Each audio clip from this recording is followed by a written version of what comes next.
Blah, blah. The tip of the tongue, the teeth, the lips.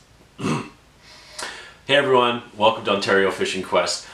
This is, believe it or not, the first video I'm ever shooting for my channel, and I hope to have uploaded already a whole bunch of fishing related stuff before this one, just to kind of get people onto the channel and hopefully addicted and subscribed and all that good stuff. But anyways, I wanted to introduce some sort of how-to videos along the way, because I want my channel to be pretty well-rounded in the outdoor adventure world, but also some how-to things to incorporate into your fishing and camping adventures and that kind of stuff. So today we're going to do a little project. It's a DIY line spooler / line spooling station. There's / line storage station, sorry. There's a lot of videos on these kind of things out there, but this is my own little version of it, and I hope that this is something you can put to good use. It's very easy to do. I've never done one, so I'm kind of experimenting with it as we go, but I'm sure it'll be a fun project, and this is suitable for anyone who is a beginner in any sort of woodworking or handiwork, right up to someone who has way more skill than I do. So anyways, come along with me for the ride, and it should be a fun little project. Okay, for the line storage part of this little project, you're going to need the following items. And I can list everything down below. It'll just make it a little bit easier, but just to give you a visual, the bolts down there are carriage bolts. They're 3/8 of an inch in diameter, and they're 6 inches long a piece, and a total of 9 fender washers I'm using there, and 3 3/8 inch nuts, and then 3 3/8 inch wing nuts as well. And when I put all this together, it'll all make sense how everything fits and should work, hopefully. Now, where the line spooling mechanism is going to go, you're going to need the following things. And again, my own version of it, you don't have to do it this way, but I'm going to see if this works. So this is an 8-inch long carriage bolt, and it's going to go through a piece of wood, and so the wood is going to be sitting in this sort of open, non-threaded area of the bolt. Then there'll be a washer, a 3/8 inch fender washer again, and a lock nut that'll be right here, holding it against the wood. And then there'll be another 3/8 inch fender washer, and then the spool of line will sit in against that fender washer. Then I have 2 more fender washers that I'm going to put on the opposite side of the line, and then there's going to be a compression spring, which is, I believe, a 1/2 inch diameter on the inside, and then a wing nut on the outside of that to put tension on, and that's what will create the tension on the line as we spool it onto our reel.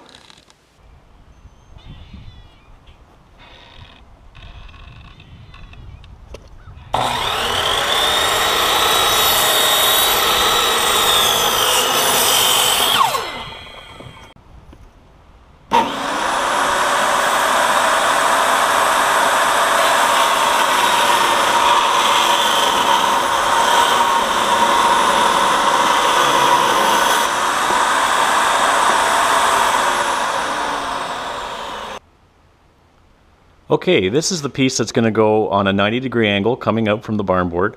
This piece is 6 inches wide by 20 inches long, and I'm going to drill 4 holes through here, and I'm going to use a 1/2 inch drill bit for that. And so this first hole is 4 inches up from the bottom, then it's 10 inches, 13 inches, and 16 inches. There's going to be bolts coming out this direction, in this hole, and this one.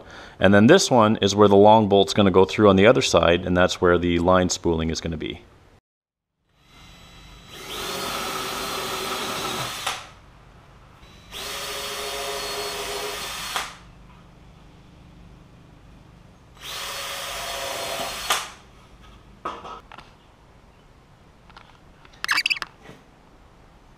Okay, you can see how this is coming together. So you're going to see that this is sitting on a 90-degree angle out from this piece. This is a piece that's going to get screwed onto the wall, and this sits out 90 degrees from it. And I have the holes drilled through the board here for the bolts. And these little 45s are going to sit on the corners. And I'll pre-drill and screw those into each piece just to give it some strength going this way. And this little piece here is going right there, and I'll explain that when I get to it, but it's starting to come together.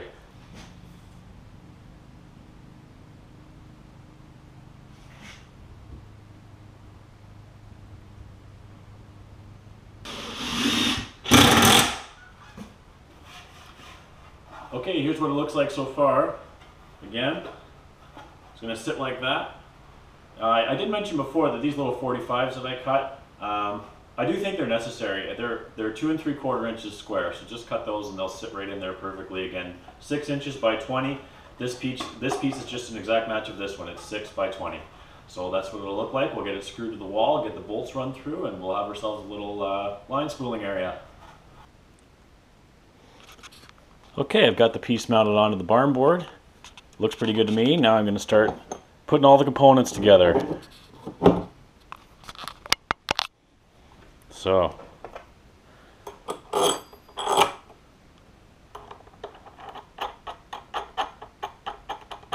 you get the idea.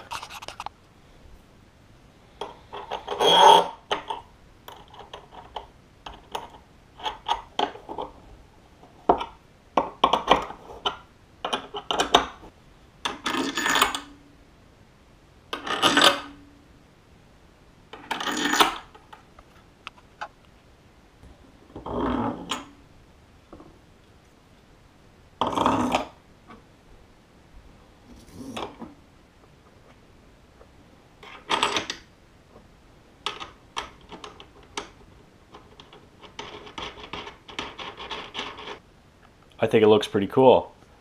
Now, if you remember, I have this 8-inch long carriage bolt here, and it's going to go through this way, and this is where the line spooling is going to be. But this little bare spot here without any thread is why I made this piece.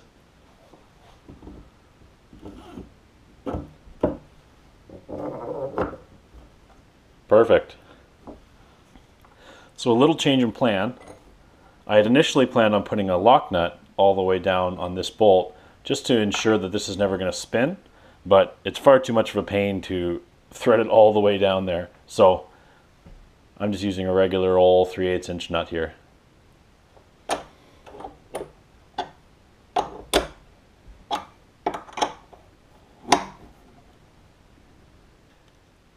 After some experimenting, I've come up with what I think is the best way to do this. I've got 2 washers on this side of the spool, and I've also got 2 washers on this side with the compression spring and then the wing nut. Doing it this way, it just makes the spool spin a little better. It gives a good amount of tension and not so much that it's going to be overly loud or anything like that.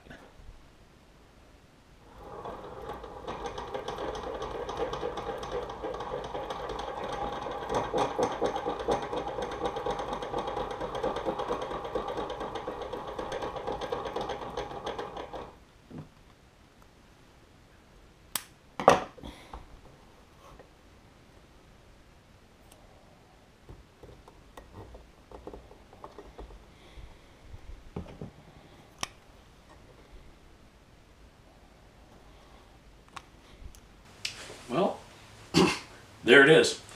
I'm pretty happy with it. I think it's a good little addition to my workshop here. It's going to be a good way to keep my line organized, and I can probably keep 15 spools on that thing at a time if I want. So I'm pretty happy with it. Hopefully this video has helped you, and hopefully I can do things like this here and there just to help you along in some little DIY projects to occupy some spare time, little fun things to do on your days off, whatever. Things that'll help you with your fishing and camping adventures. And anyways, thanks so much for tuning in. We'll catch you next time.